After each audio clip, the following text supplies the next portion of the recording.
यानंतर एक मोठी बातमी आहे। मुंबई हायकोर्टाने दिलेल्या आदेशानंतर डोंबिवलीमधील म्हात्रे नगर परिसरातील अनधिकृत 65 इमारती जमीनदोस्त केल्या जाणार आहेत। यामुळे तब्बल 6,500 कुटुंब येत्या काही दिवसात बेघर होणार आहेत।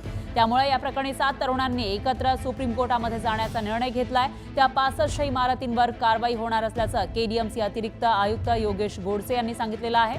तर संबंधित रहिवाशांना इमारत रिकामी करण्याच्या सूचना देण्यात आल्या।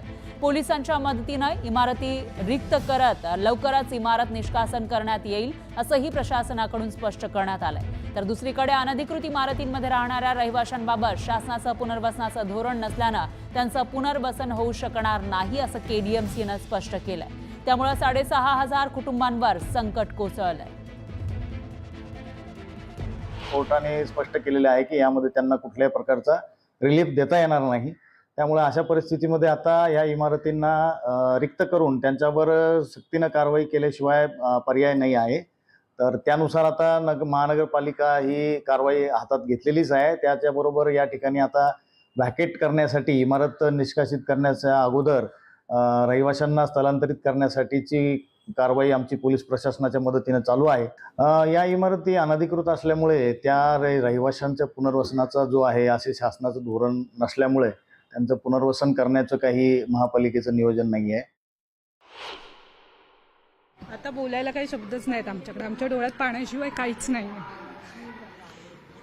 सगळं होतं नव्हतं ते आम्ही ह्याच्यामध्ये घातलेलं। एकतर आम्हाला आमची भरपाई द्या किंवा आम्हाला रूम लिगल करून द्या बस। ही घरं जी आहेत ती तुटली नाही पाहिजे आणि आम्हाला न्याय हवं। एक एक पाय करून एक कष्टाने सगळ्यांनी उभं केलेलं आहे। दुसरं कुठे आम्हाला आधार नाही। कोणाकडे नाही मागताय तुम्ही? सरकारकडे बोला। आणि जे आमचे आपले केडीएम अधिकारी आहेत, बिल्डर आहेत, त्यांनीच थोडा सपोर्ट करायचा। आम्ही विश्वासाने हे सगळं घेतलं त्यांच्याकडे। आम्हाला न्याय आहे। सरकारला एवढंच मागणी आहे की एवढ्या दिवसात एवढ्या दिवसात त्यांनी हे केलं नाही आणि आता त्यांना जाग आली। एवढ्या दिवसात जेव्हा बिल्डिंग बांधत होती तेव्हा ते काय करत होते एवढे लोक? जेव्हा बिल्डरवर का कारवाई केली नाही, केडीएमसीवर का त्यांनी गुन्हा दाखल केला नाही? आम्हाला डॉक्युमेंट दाखवून आमची फसवणूक केली। आम्ही रूमा घेतल्या आणि आता 4-5 वर्षानंतर ते आता जागे झाले ते आणि आम्हाला रूमा खाली करायला सांगतात ते। आम्ही कुठं जायचं? आमची मुलं शाळेत जातात ते।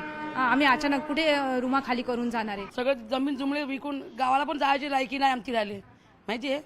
तिकडे जमीन जुमला विकून पण आलेलं आहे ते पण गावची लोक काय बोलणार? हे लोक मोठी हुशारी करून गेले आणि परत झाले। बरं गावाला जायचं कसं आहे?